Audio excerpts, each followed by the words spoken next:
clubhouse.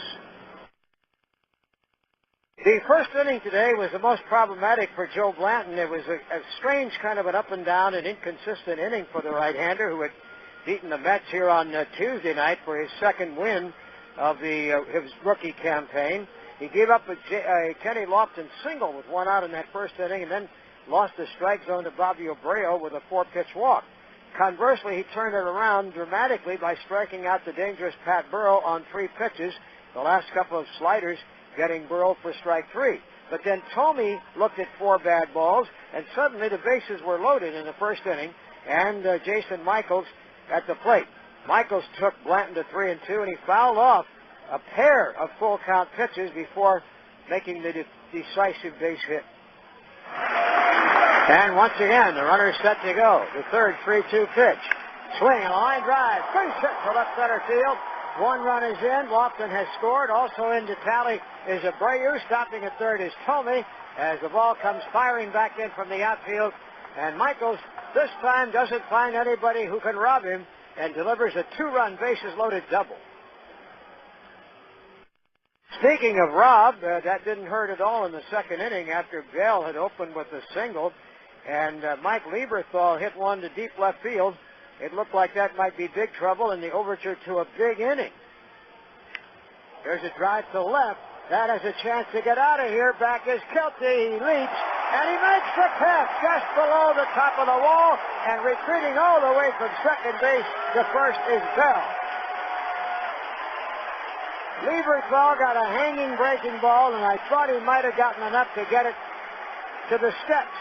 But Kelty stayed with it, and just at the top of the wall, up went the glove, and down came baseball, and that's out number 1. Good job of knowing where he was and measuring his steps, getting back there to time the leap.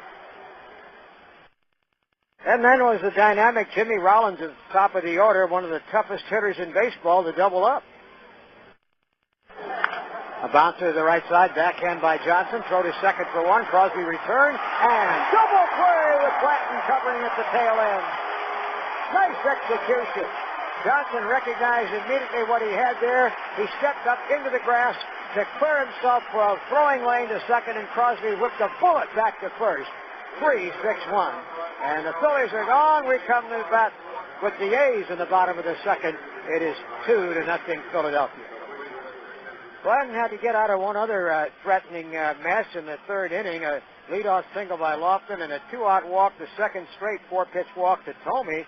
Set up Michaels perhaps to do more damage, but Blanton came back and struck him out swinging, ending the threat. And that started a run in which Blanton retired 14 of 15 batters. The only exception to that being a walk to Abreu in the 5th inning, and that string got him to 1 out in the top of the 8th.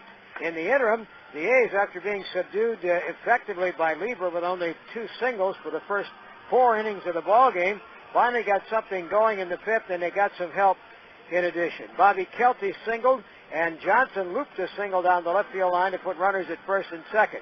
Kidder, though, was a strikeout victim, and Adam Melhuse, making only his 7th start of the year, not getting a chance to look at live pitching an awful lot, had struck out the first time in the 3rd inning.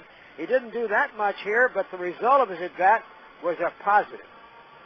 Now the outside target by Lieberthal, a ground ball to the mound, a 1-hopper, double clutch. Lieber throws to, and it goes into short center field. Coming around third to score is Kelty. On the way to third, sliding, saved ahead of the throw is Dan Johnson, and the A's get a run.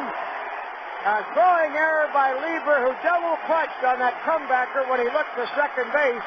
I don't know whether he had a hesitation because he didn't get a good grip on the ball, or whether he didn't know whether Rollins was going to be there in time. But he threw it errantly. Rollins sort of slowed it down into shallow center field. The scoring call was a fielder's choice and an error on the shortstop. After Kotze struck out, Nick Swisher drew a walk. The A's had the bases loaded, looking maybe to tie or go in front, but Crosby was induced to ground out. Phillies held the lead, but now it was 2-1, and it was not to be for much longer. In the 6th inning, Eric Chavez led off. A's have picked up their home run pace in June. There's one that's hit to right. That is fairly deep. It is deeper yet. It is gone! Eric Chavez ties the game with a home run to right field. Chavez taking the turn and coming down to score his 11th home run of the year. We have a 2-2 game.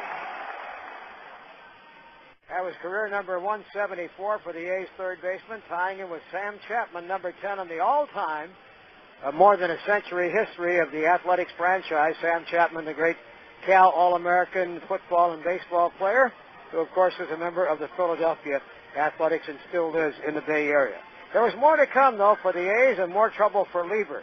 Hatterberg got a single up the middle that Rollins was able to stop but not make a play on. After Kelty struck out, Dan Johnson was at the plate and hit a solid line drive to right, putting runners at first and third.